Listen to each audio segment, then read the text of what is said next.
Must confess that I never played the Zombie Army trilogy, nor that I play Sniper Elite, two of the more popular games made by Rebellion Developments. I'm told that I should because if they're anything like Strange Brigade, and I hear that they do bear similarities, I'm probably going to enjoy them. So I guess I'm going to have to check those out. Strange Brigade had a somewhat quiet release in the shadow of the Monster Hunter World PC port.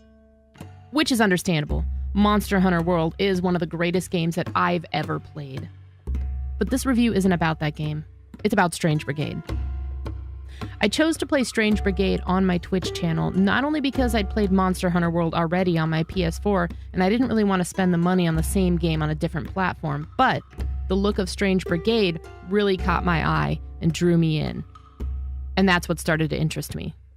I had no idea that it was going to be even better than the face value. Despite being fully playable solo, which is how I chose to play it, Strange Brigade is still billed as a co-op experience. Set in a narrative of 1930s treasure hunting, the third-person wave shooter follows the story of a pack of heroes labeled the Strange Brigade as they trek across Egypt in search of the tomb of a 4,000-year-old witch queen named Sateki. Players are still allowed to choose from 4 different heroes, a few more added with DLC later on, and each of them have different strengths and abilities, and all that presumably are made to work together cohesively to take out hordes of mummies and mythological creatures, as well as solve puzzles, all in the name of adventure. Now, if you were a kid who enjoyed the adventures of Indiana Jones when you were growing up like I did, this is probably a game that's going to really speak to you. Weapons feel beefy and varied, especially when combined with gems acquired across your journey as a member of the Strange Brigade. You can upgrade a number of different types of weapons into something that feels and performs so much differently, adapting to different scenarios that you come across. Do you need accurate and powerful hits, but you're not too concerned about load speed? You can do that. Do you need a powerful, speedy shotgun blast? You can do that.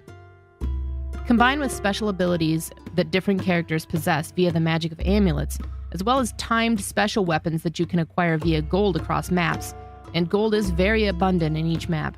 Strange Brigade has all the fun and action that I feel one could ask for in this type of game.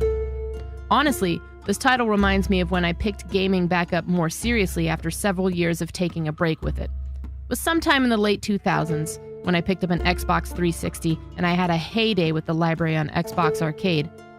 Strange Brigade brings that feeling of exciting, albeit simplistic, arcade gameplay back for me that I got from the Xbox Arcade. Puzzles in the game were engaging and not too difficult, which was nice. Personally, I don't need every game to have the hardest and most challenging content in the universe for it to be a slam dunk for me, and that's exactly how I felt with Strange Brigade. The puzzles provided a nice change of pace from the waves of various enemies, mummies, zombies, minotaurs, and it gave a nice mix between physical action and brain action. As levels progressed, so did challenges, both in puzzles and in hordes.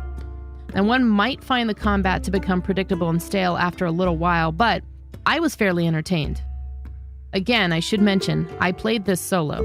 Were I to complain, I think the only thing that I could fathom bringing up would be that some of the larger enemies and bosses had frustrating weak points to deal with. And I think, however, that's where the multiplayer aspects of this game are truly meant to shine. And I keep saying it, but as I played the entirety of the campaign solo, I found it more challenging than perhaps it was meant to be. It's still a minor gripe and nothing that really affected my overall opinion of the game. It's still worth bringing up, though. Did I mention that I played this game solo? I'm just kidding. I managed to play the other 2 modes of gameplay other than the campaign, if only for the purposes of sampling them. Those are definitely meant for a multiplayer aspect, but they're still fun solo, too. Horde mode is one of them, and it's your standard wave shooter, available across several of the maps and environments that you have come to love if you stuck through the campaign. The balance on Horde mode is fair, but it's also not a joke. If you're not careful, you'll get taken out pretty quickly. Score Attack is another mode meant for quickly completing sections of a map or level within a certain amount of time while racking up the most amount of points possible. Extra bonus points are awarded for meeting certain criteria during this mode, such as not dying, using traps, and other things.